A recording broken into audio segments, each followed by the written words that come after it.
ladies and gentlemen. The story you are about to hear is true. The names have been changed to protect the innocent. Dragnet.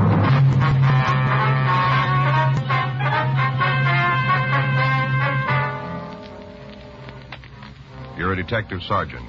You're assigned to juvenile detail. 4 children in your city have apparently been abandoned by their whereabouts. There's a possibility of foul play. Your job, investigate. It was Friday, February 8th. It was raining in Los Angeles. We were working the night watch out of juvenile detail. My partner's Frank Smith. The boss is Captain Powers. My name's Friday. I was on my way back from Juvenile Hall, and it was 7:46 p.m. when I got to 1335 Georgia Street. The office. Joe? Yeah, Irene? You talked to Captain Powers? Yeah, the way it looks, Frank's going to be tied up in court for a couple of days. Going kind of hard. Gang war, isn't it? Yeah, seems like everybody in town's climbed on this one. Really making a big thing out of it. Uh-huh. Well, the skipper said I was supposed to give you a hand on anything that might come up. Then you just made it. Woman in the next office. You better talk to her. What's it about? It'll be better if you got it straight from her. Was she a crank? I don't think so. See what you can figure. All right. Mrs. Eggers? Yes, Miss Gardner. You ready to do something about this? Yes, ma'am. I'd like you to meet Sergeant Friday. Joe, this is Mrs. Eggers. How do you do? Miss Eggers? If you'd give him the story the way you told it to me. You bet I will. Sit down, young man. I'll tell you all about it. All right. Get your book out. I beg your pardon? Your book. You're going to take some notations, aren't you? Well, if you'll just tell us what this is all about. Yeah. Well, I don't want you to get the idea that I'm the nosy type. I'm not. It's just that I take an interest in the things that go on around me. Civil-minded's the way they put it in the papers. Uh-huh. Of course, there are people who say that I pay too much mind to their business, but it isn't true. Not a bit of it. If you'd tell the sergeant what happened. Oh, yeah. Well, these people moved into the house about 6 months ago, the 5 of them. Yes, ma'am. Stevie, Pamela, Carol, Martin, and the mother, Rowena. 4 kids and the mother. All right. Would you like to go on? Well, now, right off, I could spot this woman. Seen a lot of them. How do you mean that, Miss Eggers? You can make it crystal if it's any easier. Yes, ma'am. What did you mean? That you've seen a lot of them? Alkies, you know. Drunks. Mm-hmm. Well, she's one. I could spot it right off. Her and those 4 beautiful children. Yeah. Well, first few months they lived there, I'd maybe see her a couple times a week, you know, going in the house or coming out. Just a couple times a week. I see. Last week, 10 days, I hadn't seen her at all. Not even a little sight. Mm-hmm. So right off, I figured that something was wrong. That's the way it looks to me. All right, thank you, Miss Eggers. We'll check on the house right away. Well, that's what I wanted this policewoman to do. I told her I'd go right along with you. Well, that won't be necessary. Now, listen, young man, if there's anything wrong with them kids, I want to know about it. I'll do my part. The whole neighborhood's talking. Is that right? Sure. Little Stevie's been to all the houses looking for something to do, asking for work. It just seems to me that there's something wrong about the whole caboodle of them. Not seeing the mother and the way the boy don't eat the lunch plate, not seeing the other kids. There's something that don't fit over there. All right, ma'am, we'll look right into it. You just do that. You'll see what I say is true. Thank you, Mrs. Eggers. Don't go thanking me. Just trying to be civil-minded, that's all. Mm-hmm. Just seems that there isn't anybody who cares about those kids. Well, that's not true, Miss Eggers. What? We do. 8:14 p.m. Policewoman Irene Gardner and I left the office and drove over to the address the Eggers woman had given us. The house was a small one-story clapboard building located on the rear of the lot. The front yard was overgrown with weeds, and there were neighborhood advertising papers lying around. When we arrived, there was a faint light on in one of the front rooms. Irene and I went up to the front door and we knocked. We got no answer. I tried the door, but we found it locked. There was no sound from inside the place. The shades were drawn over the windows so that it was impossible for us to see into the house. We walked around to the rear and tried the back door. It's locked. Yeah, doesn't look like there's anybody home. Uh-huh. Well, let's talk to that Eggers woman again, huh? All right. Doesn't make a lot of sense, does it? From the story she gave us, the kid should be at home. Well, she might be seeing things, Joe. You know, trying to figure out some way to get attention. Yeah, might be. Didn't seem like that to me, though. Joe? What? What do you got there? The front window. There, you see it? Yeah, there's somebody in there. Come on, let's go.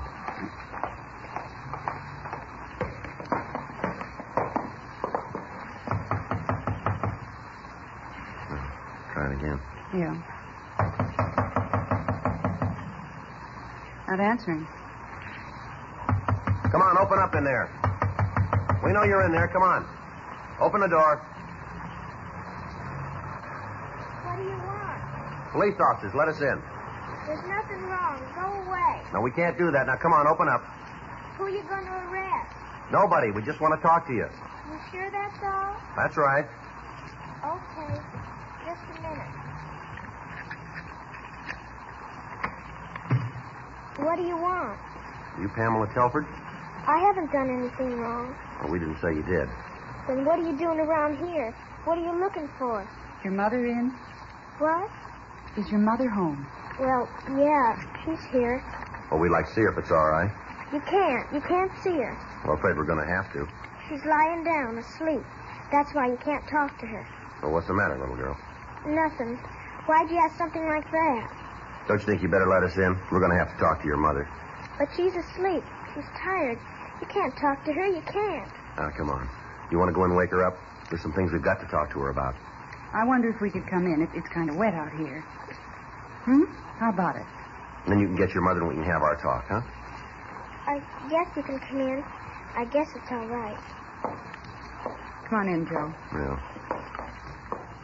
The front room was about 12 feet square. The only light in the room came from a candle in a jelly glass on a table. The only furniture in the place was the table that held the candle and a torn artificial leather and chrome couch. The floor was covered with paper, rain-soaked cardboard boxes, and dirty clothes.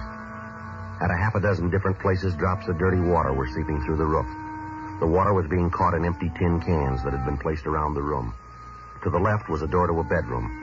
In it, in a wooden crib, were 2 children. From the descriptions we'd gotten from the Agers woman, we recognized them as Martin Telford, age 4, and his sister Carol, age 2. As soon as the children saw Irene and me, they hid their heads under the dirty blanket that covered the crib. There was nothing else in the room except a dirty mattress lying on the floor in one corner. From the appearance of the bedding, it hadn't been laundered or changed in at least 3 weeks.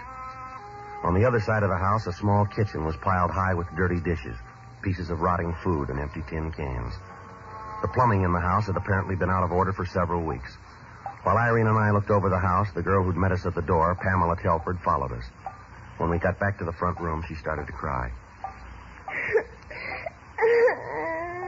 All right, you want to tell us where she is? Come on, Pamela. It's not as bad as all that, is it? Here's a handkerchief. Here you are. Now, where's your mother? She's out looking for a job. Well, it's kind of late for that, isn't it? I don't know. That's what she's doing, though. Out looking for a job. Well, now, why'd you tell us that she was here tonight? Because I didn't know what you wanted. I thought you were trying to arrest her. Well, why'd you think that? Because that's what she said. Your mother said that? Yes. She told us that policemen arrested people. She told us about it. How you did it once to her. Your mother's been arrested? Yes. Do you know why? Because she was. Well, what for, do you know? She got sick. She got sick and they put her in jail. Mm-hmm. That's why I told you she was asleep. I thought that you'd go away and leave us alone. It's sure cold in here. Yeah. Do you have any heat in the house, Pamela? There's a heater in the bedroom. Oh, I'll turn it on. Good. It doesn't work. What? The heater doesn't work. Marty was playing one day and he broke the little rods in it. It doesn't work anymore. Well, we should be able to get some heat out of it. No, you won't. There isn't any gas. They turned it off. Uh-huh. Well, I think maybe you youngsters better come downtown with us, don't you think? Why? Well, it'll be warm down there, a lot more comfortable for you. We can't go. We gotta wait here. That's all right, Pamela. We'll leave word for your mother where you are. Maybe that's your mother now, huh? No, it's Steve. Who are you? He's a policeman. What do you want? There's nothing wrong here. Nothing for you to come butting in for. We want to see your mother, son. She hasn't done anything. Why don't you cops leave her alone? All the time you're after her, never leave her alone. You're kind of rough for a little guy, aren't you? That's none of your business. I know my rights. I know I'm good. Now, look here, son. We're going to take you downtown and give you a good meal, just until we can talk to your mother, that's all. Then you're going to bring us back? Well, we'll see. How about Marty and Carol? You taking them too? Yeah. Going to give them something to eat? Yes, that's right. Okay, we'll go with you. Just for tonight, though. That's all. Just for tonight. You understand? Yeah. Oh, and another thing. Yes, what's that? We're paying our own way. I've got money. Anything you give us, we're going to pay for. Well, you won't have to do that, son. Well, I'm going to. We don't need charity. We're getting along all right. Everybody has a little rough luck now and then. Everybody. Mom tries. She really does. She's been looking for a job for a long time. Uh-huh. All right, Steve, you want to help get the others ready to leave? I'm not sure we can go. Well, I'm afraid you're going to have to, son. All right, but just for tonight. But the only reason is that I want Marty and Carol and Pamela to have something hot to eat. There's something wrong with the stove since we can't cook on it. That's the only reason we're going. Just because there's something wrong with the stove. The gas is turned off. No, it isn't. It just don't work. But whatever we eat, whatever we get, we're going to pay for it. I've got the money. Well, I told you once before that won't be necessary. Well, it is, too. We're not taking any charity. We've never taken any. We're not going to start now, either. Anything that's done for us is going to be paid for. Yeah, I guess that's right, Steve. Huh? It'll be paid for.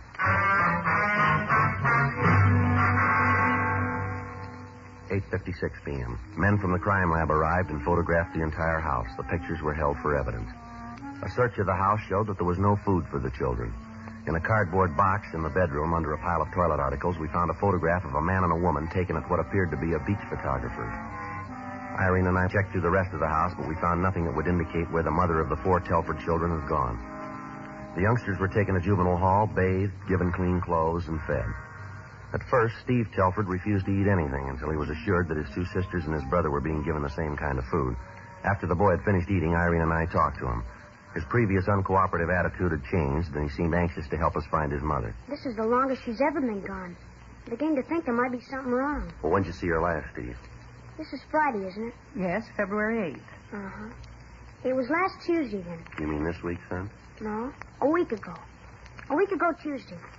Well, what did she say when she left? Just like always. She said she wasn't feeling very good and she was going out and try to look for work. What kind of work does she do? Well, she's a waitress. A good one, too. Mm-hmm. That's the trouble, I guess. She's so good. What do you mean? Well, there are only a couple of places that Mom says are any good. Well, you know, where she'd want to work. I don't believe I understand what you mean, Steve. Well, Mom always said that she wasn't just a hash slinger. That's what she called it. Oh, I see. She said that she was a waitress and she couldn't go to work just any place. Mm-hmm. Where'd she work last? A big place out in Beverly Hills. Forgot the name right now. How long did your mother work there? Well, she had some trouble, and she had to quit. What do you mean, trouble? Well, she got sick, and the man who was the boss got mad at her. And I guess he said a lot of things that Mom didn't like. So Mom told him that he couldn't talk to her like that, and then she quit. Your mother ever tell you what was wrong with her? Steve? No, she didn't. Did you see a doctor about it? You might as well know it. She drank. What's that? Well, Mom drank a lot. Sometimes she'd drink too much, and then she'd get sick. That's what was wrong. Mm-hmm. Where's your father, Steve? He died before Carol was born. Right before. I want you to take a look at a picture for us, will you? Look at it and tell us if you know who the man in it is. All right. There you are. That's Mom. Mm-hmm. You know who the man is? No. I don't think I ever saw him before. Did your mother have any men friends? No, I don't think so. At least she never told me about him. She always said that the kids were enough for her, that we were all that mattered. She used to say that when she got a steady job, we were all going to live good. She used to tell us how one day the phone would ring and all our troubles would be over. Just like that. One day we've had a little trouble, and the next, everything was going to be all right. Mm-hmm. Well, she really believed it, too. Just all of a sudden, the phone was going to ring and all our troubles would be over. Mm-hmm. I didn't know how to tell her. Tell her what, son? That they turned the phone off.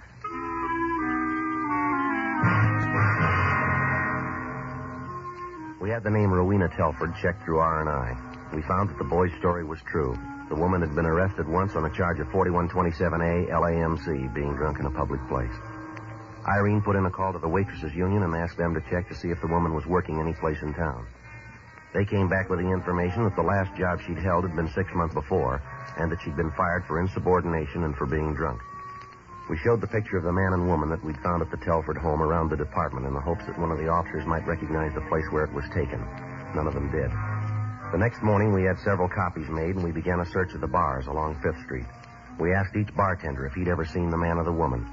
In the first 4 places we checked, we got yes answers to the query about the woman, but none of the people we talked to could tell us anything about the man in the picture. 2 more days passed without results. In the meantime, a warrant had been issued ordering the arrest of Rowena Telford, charging her with child neglect. A local and an APB were gotten out on her. On the 3rd day after we'd started our search for the missing woman, we talked with a bartender who was able to give us the name of the man in the picture. He described the man as a fry cook in one of the smaller restaurants down on 5th Street. We checked the restaurant, but we found that he'd been fired on Monday, the 28th of January. A check of his home address gave us no indication as to where he might be. Irene and I went back to the office and checked the name through R&I. Joe? Yeah? You come up with anything? Check the name. He's registered as an ex-convict. Uh-huh. Where'd he fall? Back in Pennsylvania. Did time for ADW. Well, we better talk to him, huh? Right now he looks awful good. Why do you say that? What he was arrested for. Yeah. He tried to beat a woman to death.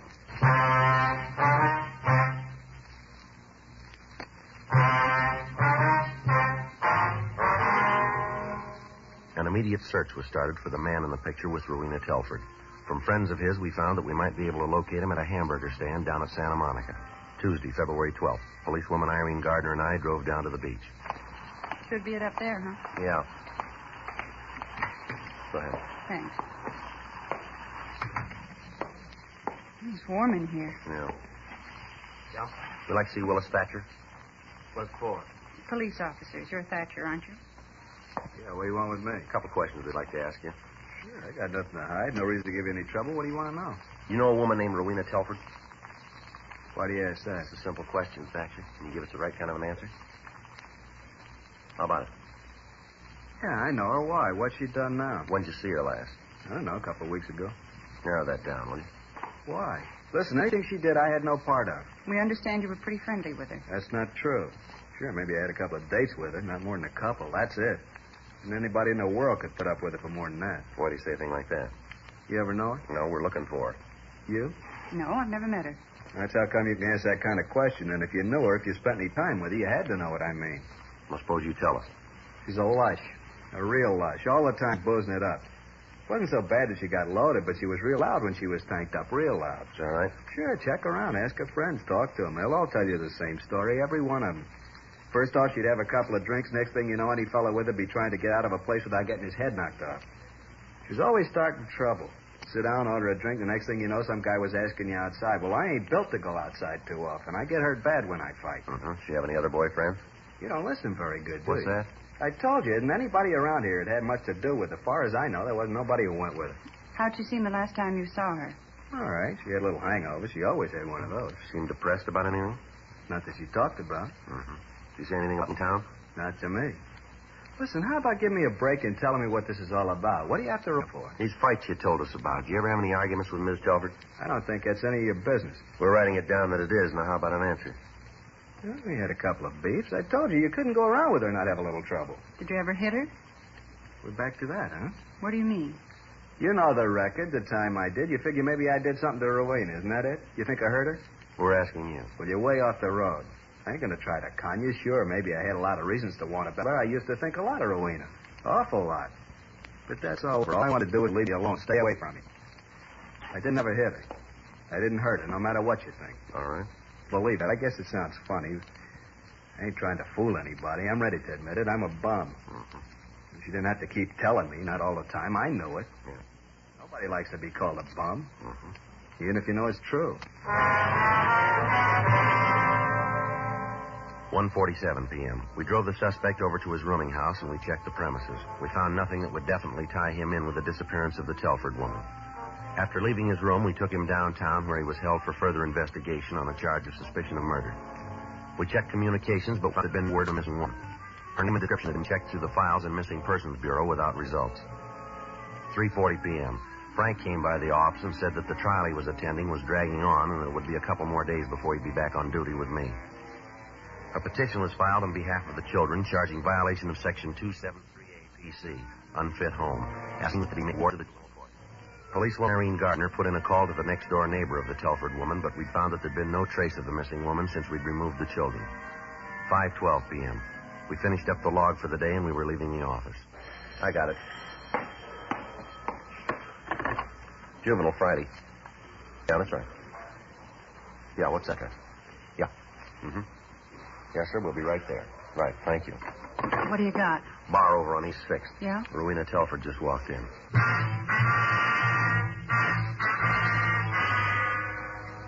The bartender was one of those that we'd questioned when we first started our investigation.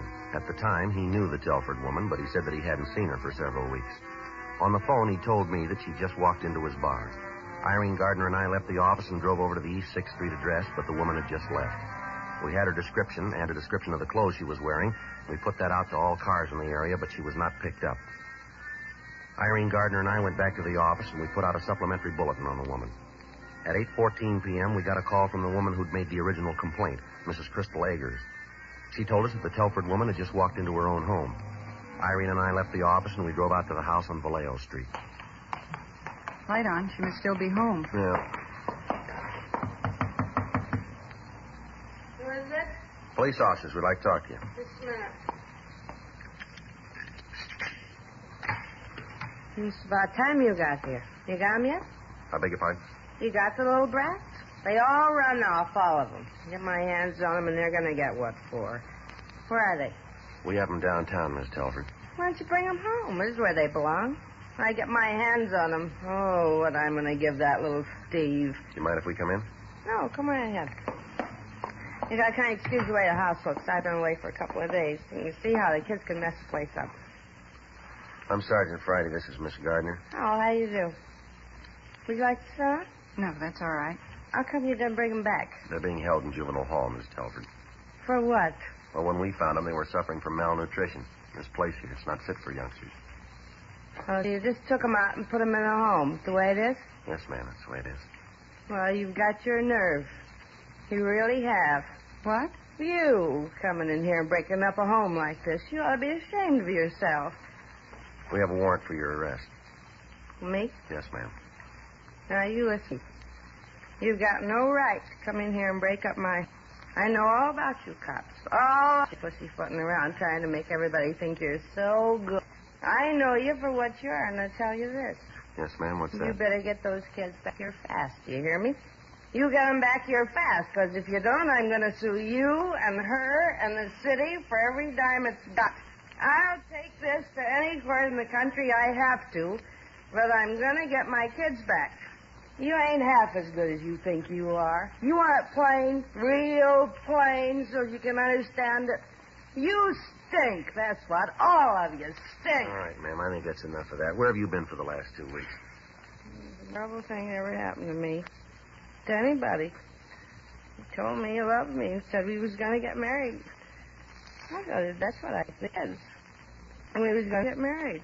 I gave Stevie a couple of dollars and told him to take care of things. And then we left and drove all the way to San Diego without stopping. And then we had some lunch on the way to get married. And we had a couple of drinks just to make the food taste better, that's all. And then all of a sudden I got sick again. And he walked out on me. Left me right there in the bar all by myself. And all the promises he made to me, all the things we was going to have. And all of it, just a lot of lies. As soon as I get a little sick, he just had a couple of drinks. He walked out on me. Left me right there all by myself, you know. Mm-hmm. All by myself. I didn't have no money. No way to get back. What was I going to do? I believed him. I really thought he was going to marry me. I believed all he said, how things were going to be better. I believed it all. The dirtiest trick I ever heard of, walking out on a girl like that. A dirty trick. I got one to beat it. Hmm? The one you pulled on your children.